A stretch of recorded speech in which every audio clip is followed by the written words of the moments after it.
que essa é a magnitude dessa obra. É uma obra sem paralelo, é uma obra impactante, é uma obra que te faz pensar e te faz sentir bastante coisa. E é por isso que eu considero esse livro um dos clássicos mais importantes da língua portuguesa.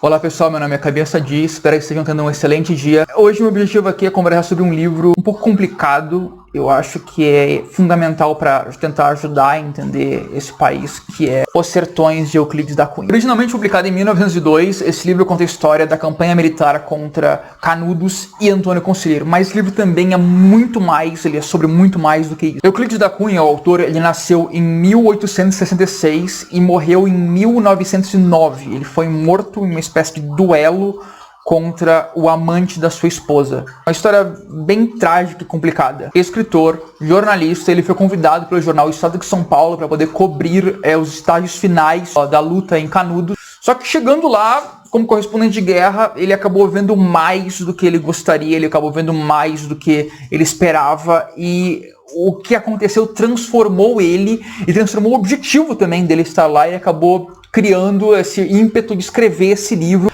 Esse livro pequenininho aqui foi escrito ao longo de 5 anos, enquanto ele trabalhava ao mesmo tempo como engenheiro e escritor, nas horas vagas, por assim dizer. E foi um trabalho realmente bastante aprofundado que ele fez para poder fazer essa obra que nasceu. De todos os livros da literatura nacional que eu já li, esse aqui foi o que mais me impressionou. Não posso dizer que foi o que eu mais gostei, que eu mais achei divertido, que eu mais achei a leitura mais agradável, mas ele realmente é o livro mais impressionante que eu li da literatura nacional. É impossível falar de Os Sertões sem falar do peso cultural e intelectual que esse livro tem. Ele pode não ser uma obra literária com a mesma finesse artística e poética de um Machado de Assis, mas o peso que ele tem, a profundidade, é completamente assustador. Lendo esse livro, a gente tem a impressão que o Brasil poderia ser reconstruído a partir das páginas dele. O que ele faz? A primeira parte dele é chamada de A Terra, e ele pega desde o princípio morfológico da nossa geologia e ele vai expandindo continuamente, explicando toda a geografia do Brasil. O livro nos dá descrições detalhadas do Planalto Central, da bacia do Rio Paraná, do Rio São Francisco, do Sertão Nordestino,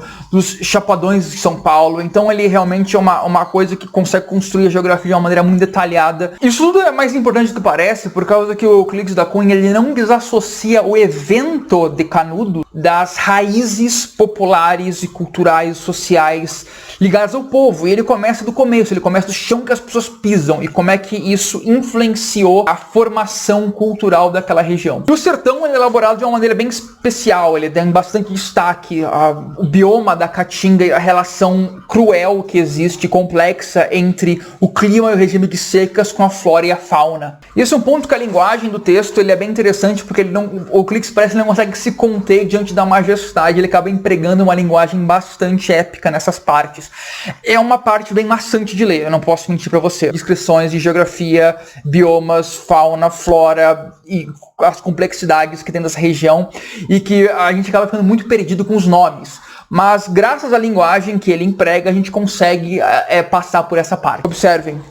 Nuvens volumosas abarreiram ao longe os horizontes, recortando-os em relevos imponentes de montanhas negras. Sobem vagarosamente, incham, bolhando em lentos e desmesurados rebojos na altura, enquanto os ventos tumultuam nos plainos, sacudindo e retorcendo as galhas. Bruscado em minutos, o firmamento golpeia-se de relâmpagos, precípites sucessivos, sarjando fundamente a imprimadura negra da tormenta. Reboam ruidosamente as trovoadas fortes, as bátegas de chuva tombam grossas espaçadamente sobre o chão, adundando-se logo em aguaceiro diluviano. E, ao tornar a travessia, o viajante pasmo não vê mais o deserto. Também tem descrições completas de botânica, de plantas que a gente nem conseguiria nem sequer imaginar. A gente lê o nome, a gente tem que olhar no Google Imagens para poder saber do que ele está falando, então tem também isso. Essa parte do livro, ela parece bastante uma aula, na verdade. É uma coisa que eu não esperava quando eu fui ler, eu esperava, não, vai ser a Guerra de Canudos, vamos lá. E quando eu cheguei, tinha essa descrição toda, esse quase um world building de um mundo de fantasia ali escrito. foi uma coisa que também me surpreendeu e me pegou desprevenido. E óbvio que falando de sertão, não tem como falar de sertão sem falar de seca. E como é que a vida encontra um caminho para poder existir e perseverar em meio àquele clima completamente hostil, que tem secas muito prolongadas, aquele regime árido. E é uma coisa bem fascinante também ler sobre e aprender. A segunda parte do livro se chama O Homem, e ela se refere mais às raízes étnicas, culturais e sociais do sertanejo. Assim, essa parte do texto, elas estão um pouco mal datadas, por causa que essa era uma época em que a ciência da frenologia era muito popular. E essa era uma ciência que ela, inclusive, foi usada como fundamento para eugenia. E óbvio que, com o tempo, essa teoria toda da frenologia ela foi derrubada, ela foi refutada. Mas ela ainda marca as páginas desse livro. Para quem está se perguntando o que é frenologia, é o estudo do crânio, da cabeça do ser humano, que você mede o formato, o tamanho da cabeça, e você consegue fazer inferências sobre a inteligência, a capacidade intelectual da pessoa. Mas tudo já caiu por terra e não vamos deixar isso estragar essa obra. O livro vai de novo do macro para o micro, ele começa sobre essas raízes étnicas, perfeito? Até realmente focar no homem sertanejo que ele chama de Ojaguns. Aí vira aula de história, porque ele vai desde a colonização, as missões jesuíticas, miscigenação que aconteceu para realmente formar essa pessoa, esse homem que é o nordestino. E como ele mesmo fala, o nordestino é antes de tudo um forte. E também muito importante para entender esse conceito são as misturas religiosas, o sincretismo que existe na época, porque existiam muitas influências, tanto cristãs católicas por causa da colonização dos jesuítas, mas também por causa da própria escravidão, existem também muitas influências de religiões africanas e por causa dos índios, também miscigenação por causa dos índios, também de culturas indígenas. Então é realmente ali uma feijoada. O local acaba tendo então uma mística própria, sua própria mitologia folclórica única que surgiu pela confluência desses três povos, permeado de muita fé e também de muita superstição. Da mesma maneira que quando fala da terra, ele vai do geral até chegar em Canudos, Brasil, Nordeste, Canudo, ele faz a mesma coisa falando do povo nordestino até chegar na figura do Antônio Conselheiro. É uma entidade peculiar. Ele chegou a trabalhar como caixeiro e escrivão no Ceará, ele também se casou, ele teve problemas de infidelidade com a esposa, daí por causa disso ele acabou se envolvendo numa luta contra o amante dela. Engraçado como a história está espelhando até aqui a do Euclides da Cunha. E nisso aí ele acabou sendo acusado, ele foi solto, ele não foi preso na verdade, fugiu e ficou vagando por 10 anos, quando ele desapareceu por 10 anos no Nordeste, vagando sem rumo. O que aconteceu com ele exatamente é um mistério. Ele desapareceu. Tem relatos de pessoas que encontraram, tiveram contato com ele nesse meio tempo, que disseram que ele ficou maluco. E de fato ele aparecia em várias cidades, bem estilo peregrino profeta mesmo, com barba longa, descalço, todo estrambelhado, fazendo pregações meio desconexas, bíblicas, e que acabava tanto assustando alguns, quanto fascinando outros. E dessa maneira ele começou a criar uma reputação. Sendo essa figura mística, meio lunático, fora da casinha, mas carismático também, ele acabou se tornando uma espécie de messias do sertão. E acabou atraindo vários e vários seguidores para seguir as ideias dele. E essas pregações dele eram bem apocalípticas. Ele era bem neurótico, era um negócio bem pesado, por assim dizer, e que acabava alimentando essas ideias sobrenaturais, essas ideias de misticismo e de superstição que a população tinha. Aquela famosa frase, o mar vai virar sertão e o sertão vai virar mar, foi ele que disse. Foi um registro dele, dessas pregações que ele fazia por aí. E ele eventualmente montou uma comunidade. Pessoas começaram a juntar em volta dele para formar uma comunidade. Que comunidade é essa? Canudos. Daí ele cometeu o erro dele. Ele cometeu um grande erro. O maior erro que ele poderia. Ele começou a pregar contra o governo. A nova república. Também é incrível ler um pouco sobre a formação da cidade de Canudos em volta dele. Eu acho que é até interessante quem tiver a oportunidade de colocar no Google Imagens ali, olhar como é que era a cidade. Mas imagine, milhares de casas de pau a pique, barro, verdadeiras choças se formando uma colada na outra, formando um verdadeiro labirinto gigantesco em volta de Antônio Conselheiro. E era gente miserável, desde famílias pobres e miseráveis, até, óbvio, bandidos, prostitutas e o pior tipo de gente que você pode imaginar. Na cidade reinava uma espécie de mundo ao contrário, onde pequenos delitos eram severamente punidos, enquanto grandes crimes não. Então você tinha uma situação em que se pregava castidade, mas acontecia orgias ao mesmo tempo, em que qualquer coisinha acontecia, a pessoa falasse contra alguém, contra o próprio conselheiro, contra qualquer coisa assim, ela era presa, era torturada, e tava os jagunços dele que iam se formando, saqueando as fazendas em volta, as cidades em volta, com boios em volta, para poder trazer recursos e comida para a própria cidade. Depois, como eles tinham o olho de Sauron do governo em cima deles, quando estava falando contra a República, óbvio que o governo decidiu mandar 2 expedições contra a cidade para ver, e foram expedições inocentes. Tem um grupo ali de bandidos, vamos ali prendê-los. Vamos lá mandar uma expedição policial fazer isso. E essa primeira expedição, que tinha o objetivo de prender um conselheiro como se fosse um bandido comum, foi atacada à noite por jagunços de Canudos. E foi uma descrição de filme de terror, assim. Eles foram atacados no meio da madrugada, gente maluca, gritando, atirando, com facão, com peixeira, com ferro na terra, e o pessoal ficou apavorado. Sabe aqueles filmes onde tem uma vila, onde tem uma população meio maluca, possuída, com foices, ancinhos e machado vindo pra cima de você? Foi basicamente isso que eles viram de noite e madrugada. Tem uma segunda expedição parecida, um pouquinho mais robusta, que foi fazer a mesma coisa, mas foi também atacada, emboscada de noite, deram meia volta e fugiram. E aí que tem uma parte do problema, por causa que o deserto é um inimigo tão cruel, se não mais, do que os jagunços. Aquilo aconteceu em 1886. Não haviam carros. As expedições, elas iam a pé, debaixo do sol. Eles não tinham preparo de comida ou bebida, eles não imaginavam que iam passar aquele perrengue que eles passaram, eles não sabiam nem exatamente onde é que era o lugar, por assim dizer. Tinham que ter guias, inclusive, para levar. Eles subestimavam também a situação, então eles tinham que enfrentar também o deserto. Enquanto isso, os jagunços conheciam perfeitamente bem a terra. Eles moraram a vida toda naquela terra. E aí, o que vocês tinham? Você tinha o primeiro caso da infantaria brasileira, de qualquer tipo de batalhão policial brasileiro, enfrentando uma guerra de guerrilha. Emboscadas, uma coisa totalmente inédita.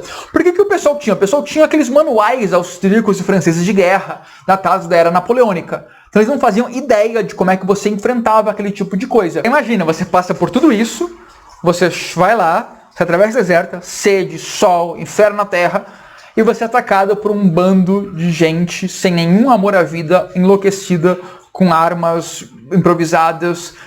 Você atira e o pessoal não tá nem aí, e você é atacado pelos lados, e a gritaria, e o pessoal se apavora. Depois da segunda tentativa, aí eles decidiram, o governo falou, não, agora é sério, a gente vai fazer uma verdadeira campanha militar contra Canudos. E chamaram um homem para resolver essa situação, Moreira César. Coronel Moreira César, ele foi um veterano da Guerra Federalista. Ele é um homem de uma reputação completamente medonha e cruel. E armaram ele com 1.300 soldados, com artilharia e cavalaria. E lá foi ele, lá, bem bonitão, marchar contra Canudos. Ele foi tão certo, a vitória era tão inevitável, que foi aí que tudo deu errado. Eles cruzaram o sertão, naquelas comissões todas que foram descritas, tiveram algumas emboscadas, mas até então estava sem nenhum tipo de problema.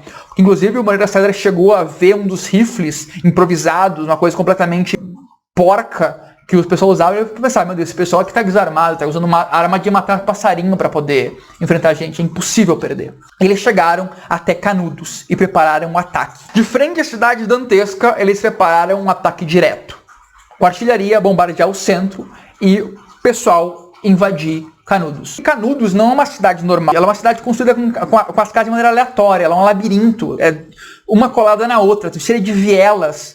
Então não é uma cidade que você sabe para onde você está indo, onde você entra. Então o que aconteceu? Os soldados iam entrando na cidade, iam se separando uns dos outros pelas vielas e se isolando. E quanto mais eles avançavam, mais se fragmentavam as forças. E mais isolados eles ficavam, e mais vulneráveis às emboscadas a cada esquina que eles passavam. A vantagem numérica e de poder de fogo que havia na expedição do Moreira César se perdeu ali naquelas favelas, entende? Com as emboscadas. E chegou um patamar que o pessoal penetrou de uma maneira tão confusa na cidade que a artilharia teve que parar de atirar para não correr o risco de bombardear as próprias tropas. Todas as vantagens foram anuladas. E o pior, o que você faz com uma cavalaria num ataque que nem esse? Moreira César tentou. E ele tomou um tiro logo no começo. Teve que sair de combate. Nem entrou em contato com o inimigo. Foi um outro tenente que teve que assumir o comando das tropas, o tenente Tamarindo. Depois de 5 horas de combate, as tropas tiveram que recuar no alto de um morro vizinho a Canudos chamada de favela, e lá se reagrupar depois de passar tanto tempo sofrendo essas trincheiras do inferno. Foi ali que a moral da tropa foi totalmente dizimada. Muitos soldados já eram da região. E aí que tá o problema, por causa que eles conheciam já a lenda do Antônio Conselheiro, já ouviam a reputação dele. Foi aí que o misticismo e o medo começou a se infiltrar nas fileiras da tropa. Imagina, você acabou de ser massacrado no ataque, seu comandante está gravemente ferido para morrer, vocês estão reclusos no alto de um morro, cai a noite e começa a se ouvir uma missa. O pessoal começa a tocar os sinos e começa a cantar, a gritar num fervor religioso assustador. E é nesse momento que as tropas são atacadas. Todo mundo se desespera, largam as armas, largam tudo e saem correndo. Até agora os jagunços lutavam com armas sucateadas. Armas de matar passarinho, armas, trabucos, que eles usavam até mesmo pedras e sucata. Era um negócio completamente improvisado. E quando as tropas do Moreira César se desesperaram e saíram correndo, eles largaram tudo. Armas, munição e artilharia. O fracasso da expedição do Moreira César não apenas foi uma derrota militar, mas eles armaram a população de Canudos de uma maneira superior à que eles jamais puderam imaginar e tornaram eles um inimigo tão poderoso que ia ser necessário toda uma manobra militar para poder fazer frente a esse exército agora armado. A terceira expedição anulada, dispersa, desaparecera. E como na maioria os fugitivos evitassem a estrada, desgarraram sem rumo, errando à toa no deserto, onde muitos, entre estes os feridos, se perderam para sempre, agonizando e morrendo no absoluto abandono. Concluídas as pesquisas dos arredores e recolhidas armas e munições de guerra, os jagunços reuniram os cadáveres que jaziam esparsos em vários pontos. Decapitaram-nos, queimaram os corpos, alinharam, depois, nas duas bordas da estrada, as cabeças, regularmente espaçadas, fronteando-se faces volvidas para o caminho. Por cima, nos arbustos marginais mais altos, dependuraram os restos de fardas, calças e domãs multicolores, selins, cinturões, capes de listas rubras, capotes, mantas, cantis e mochilas. Um pormenor doloroso completou essa encenação cruel. A uma banda avultava, empalado, erguido num galho seco de angico, o corpo do coronel Tamarindo. Nossa, eu falei muita coisa aqui. Tudo isso que eu falei acontece até metade do livro. Eu me lembro vagamente de estudar Canudos no ensino médio. E o legal de ler esse livro é que muitas coisas vieram como novidade pra mim. Você não sabe o que vai acontecer. Cada expedição, cada novo embate é uma novidade que acontece. Então a história será ser muito mais interessante. A maior parte da segunda metade do livro se refere às próximas expedições militares e toda a parte de movimentações, estratégias e também a logística que foi feita para poder vencer o deserto. E a situação tinha que cada nova vitória militar de Antônio Conselheiro e Canudos transformava em mais vigorosa a ideia de que estava numa espécie de terra prometida. E com a reputação crescendo, mais e mais pessoas iam para Canudos, reforçando ainda mais as fileiras. Engraçado que até publicando esse livro, a tese de que Canudos era toda essa situação mística religiosa não existia. Acreditava-se que era um foco monarquista antirrepublicano. Essa era a propaganda que era feita. Inclusive, essa era a ideia que o próprio Euclides da Cunha tinha quando ele foi lá. Foi quando ele foi lá que ele descobriu a verdade e isso levou ele a escrever esse livro. O que eu considero mais importante quando tento pensar nas forças por trás desse livro? Porque isso aqui não é sobre monarquia versus república. Isso aqui não é sobre pobres versus ricos. Isso não é sobre oprimidos e opressores. Isso aqui é Brasil puro. Porque isso aqui é complicado. Ouvindo até aqui, dá pra pensar claramente, poxa, claramente Canudos é pessoal mau, são os vilões, são um pessoal doido, os fanáticos religiosos. Enquanto o pessoal, as expedições são os militares, são os patriotas, os republicanos, os que defendem a liberdade.